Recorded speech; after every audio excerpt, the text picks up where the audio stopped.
কাতার বিশ্বকাপের finalist, Russia বিশ্বকাপের champion France.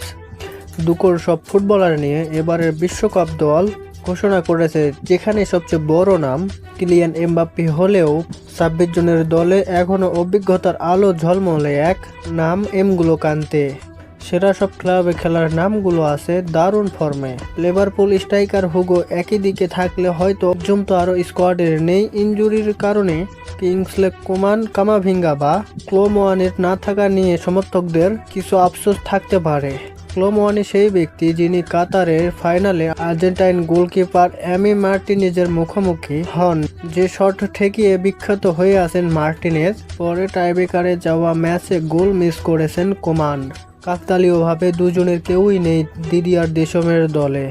যদিও ওই ফাইনালের স্মৃতি জাগিয়ে তোলার উদ্দেশ্য এই না যে সেই দোষেই তারা দলে নাই।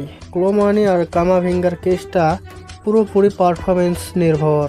সেই ফর্ম তাদের মধ্যে দেখছেন না কোচ। তবে ফ্রান্সের স্কোয়াড ডেপ সেই 18 বিশ্বকাপের আগ থেকেই দুর্দান্ত, যা এবার চোখে পড়ছে। বিশেষ করে আক্রমণ ভাগ নিয়ে আলাদাভাবে বলতেই হয়। বিশ্বকাপের অন্যতম সেরা আক্রমণ ভাগ তো নিঃসন্দেহেই। সাইটিং সব নাম আছে একাধিক: মাইকেল ওলিসে, রায়ান শেরকি, দেজিরে দুয়ে বা বার্ডলি বারকোলা। কাকে বাদ দিবেন আপনি, যারা প্রতিপক্ষের রক্ষণ সারখার করে দিতে সক্ষম? মিডফিল্ডেও কান্তের সঙ্গে রাবিও, চুয়ামেনি, এমেরিরা আছেন।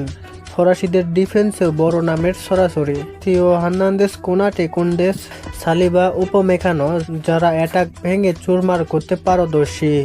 তবে ফ্রান্সের আক্রমণ ভাগেই হয়তো চোখটা থাকবে বেশি। ক্লাবে আলো ঝরানো সব নাম সেখানে খেলবে। আর এই তরুণদের স্পেশালিটি এত চোখে পড়ার মতো, যাদের থেকে চোখ ছড়ানো দায়। উত্তর আমেরিকাতেও লম্বা দৌড় দিতে চাইবে ফ্রান্স। সবশেষ বিশ্বকাপ ফাইনালিস্ট দল বলে কথা। এমবাপ্পে হয়তো দলের সবচেয়ে বড় তারকা, তবে কাউকে ছাড়িয়ে যাওয়া নয়। বাকিরাও নিজেদের মতোই এক একজন তারকা, মনে রাখার মতোই এক একটা নাম। সময় ক্ষণে আসছে দ্রুত। বিশ্বকাপের মঞ্চে ফ্রান্সের রেস দেখার অপেক্ষায় সমর্থকরা।